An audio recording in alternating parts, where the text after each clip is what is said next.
EPS 95 pension 7,500 plus दा 15,000 मासिक pension, नई डिमांड क्या होगी पूरी? देखें, ईपीएस 95 पेंशन 7,500 प्लस दा 15,000 मासिक पेंशन, नई डिमांड क्या होगी पूरी? देखें, कर्मचारी भविष्य निधि संगठन, प्रधानमंत्री नरेंद्र मोदी, श्रम मंत्री, वित्त मंत्री, पेंशन मंत्रालय तक चक्कर लगाने के बाद भी न्यूनतम पेंशन नहीं बढ़ सकी। इसको लेकर पेंशनभोगी बहुत ही नाराज हैं। इसकी झलक उनके सोशल मीडिया पोस्ट में अलग ही दिख रही है। ईपीएस 95 पेंशन 7,500 प्लस दा 15,000 मासिक पेंशन, नई डिमांड क्या होगी पूरी? देखें, कर्मचारी पेंशन योजना 95 पेंशन राष्ट्रीय संघर्ष समिति मध्य प्रदेश अध्यक्ष शशि भान सिंह भदौरिया कहते हैं कि हमारी मांग हम सबका हक है। राष्ट्रीय संघर्ष समिति कर्मचारी पेंशन योजना 95 पेंशन भोगियों को हर जुल्म जोर की टक्कर में संघर्ष हमारा नारा है। केंद्र सरकार सावधान हो जाए, 8 वर्ष से न्यायोचित हक के लिए आपके साथ थे। इस बीच अनेक पेंशन भोगी स्वर्ग सिधार गए। उपचार की सही व्यवस्था नहीं हो पाई। 1,000 पेंशन तमाशा बना रखा है। कब तक प्रतीक्षा करेंगे? Employees pension scheme. उन्होंने कहा कि कमांडर अशोक राउत के नेतृत्व में हम सब एक हैं। अभी नहीं तो कभी नहीं। राष्ट्रीय संघर्ष समिति का आक्रोश केंद्र सरकार को हिला रहा है। ज्येष्ठ नागरिकों का श्राप भीष्म पितामह की तरह शेषसिया पर लिटा देगा। देर हो चुकी है, अब अंधेर नहीं हो पाएगा। अध्यक्ष शशि भान सिंह भदौरिया ने कहा, पुरजोर निवेदन है, अभी भी वक्त है। अंशदान के बाद कर्मचारी पेंशन योजना 95 पेंशन मात्र 7,500 प्लस डीए 15,000 मासिक पेंशन आदेश पारित किए जाने का 10 वर्ष से इंतजार कर रहे हैं। कर्मचारी भविष्य निधि संगठन के अधिकारी बेलगाम हैं। EPS 95 pension scheme pension fund, केंद्र सरकार धन्ना सेठों के साथ है। अल्प पेंशन भोगी संकटग्रस्त है, लड़ाई ज्येष्ठ नागरिकों के न्याय की है। कहीं नेतृत्व बदलते बदलते केंद्र सरकार ही नहीं चली जाए। अभी समय है, केंद्र सरकार कर्मचारी पेंशन योजना 95 पेंशनर्स की पेंशन वृद्धि आदेश पारित करके वरिष्ठों का आशीर्वाद प्राप्त करके राज करे।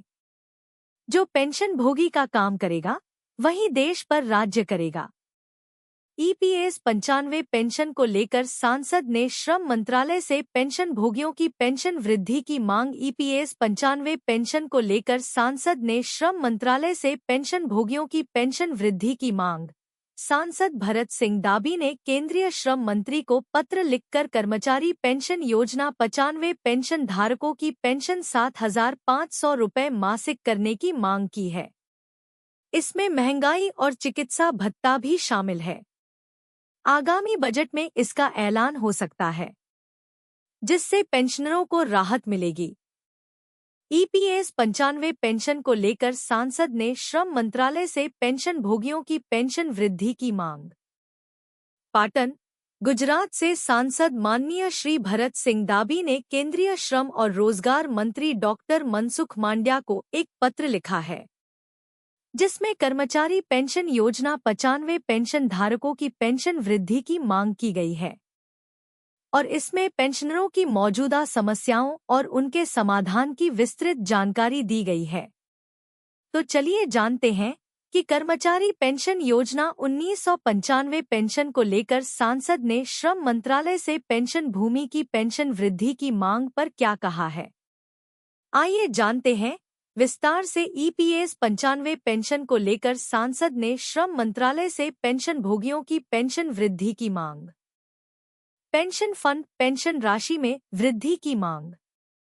गुजरात प्रांत के कर्मचारी पेंशन योजना 95 पेंशन धारकों की संख्या और उनकी व्यथा को ध्यान में रखते हुए सांसद भरत सिंह दाबी ने मांग की है कि पेंशन की राशि को बढ़ाकर कम से कम 7,500 रुपये मासिक किया जाए। इस राशि में महंगाई भत्ता और चिकित्सा भत्ता भी शामिल हो। पेंशन भोगियों को बेहतर चिकित्सा सुविधाएं भी उपलब्ध कराई जाएं। ईपीएस 95 पेंशनर्स पेंशन भोगियों के लिए समर्थन।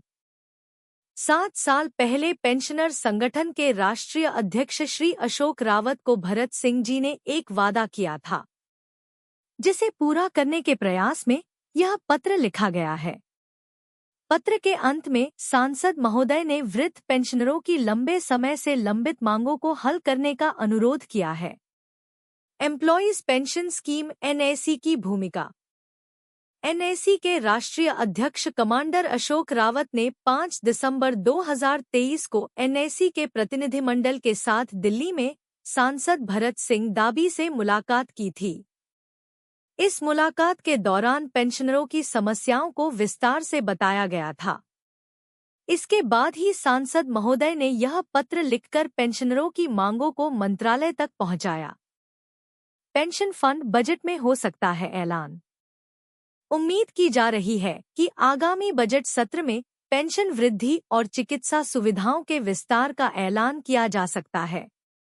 इससे कर्मचारी पेंशन योजना 95 पेंशन धारकों को काफी राहत मिलेगी और उनकी जीवन शैली में सुधार होगा। कर्मचारी पेंशन योजना 95 पेंशन धारकों की पेंशन वृद्धि की मांग को लेकर सांसद भरत सिंह दाबी का पत्र एक महत्वपूर्ण कदम है। यह पेंशन भोगियों की समस्याओं को दूर करने और उन्हें बेहतर जीवन प्रदान करने की दिशा में एक बड़ा प्रयास है। पेंशन भोगियों और उनके परिवारों के लिए यह एक बड़ी राहत की खबर हो सकती है। खुशखबरी, कई पेंशन भोगियों ने अपनी पेंशन बढ़वाई और एरियर पाया। आप भी जल्दी करें ये काम। पेंशन और पेंशन भोगी कल्याण विभाग के विशेष अभियान के तहत पारिवारिक पेंशन भोगियों को OROP 2 के तहत पेंशन और बकाया एरियर का भुगतान किया जा रहा है। श्रीमती संतोष देवी को 5.10 लाख रुपए का एरियर मिला। इस अभियान से हजारों पेंशन भोगियों को राहत मिली है।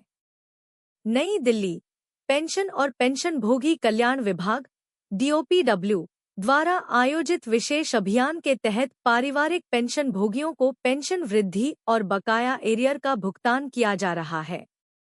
इस अभियान में कई पेंशन भोगियों के मामलों को सुलझाया गया, जिनमें उन्हें OROP 2 के तहत पेंशन और एरियर नहीं मिला था। OROP 2 में देरी का कारण। OROP के तहत हर 5 साल पर पेंशन में संशोधन होता है। 1 जुलाई 2014 से OROP लागू हुआ और दूसरा संशोधन 1 जुलाई 2019 से होना था। लेकिन सुप्रीम कोर्ट में मामला फंसने के कारण भुगतान में देरी हुई। कोर्ट के फैसले के बाद PCDA ने 20 जनवरी 2023 को परिपत्र संख्या 666 जारी किया और OROP 2 का लाभ एरियर के साथ 1 जुलाई 2019 से देने का निर्देश दिया। श्रीमती संतोष देवी का मामला।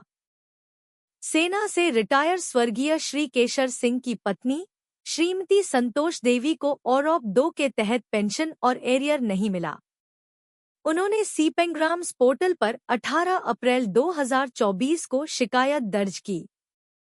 इसके बाद विशेष अभियान के तहत उनकी समस्या का समाधान हुआ और उन्हें 5,10,000 रुपए का एरियर भुगतान किया गया। सेना की ये कार्रवाई। सेना ने विशेष निगरानी करते हुए श्रीमती संतोष देवी का मामला सुलझाया और उन्हें OROP 2 के तहत पेंशन का संशोधन कर 5,10,000 रुपए का एरियर भुगतान किया। श्रीमती संतोष देवी ने इस विशेष अभियान की सराहना करते हुए सरकार का धन्यवाद किया। उन्होंने कहा कि इस योजना से हजारों पेंशन भोगियों की समस्याओं का समाधान हुआ है और यह एक महत्वपूर्ण कदम है।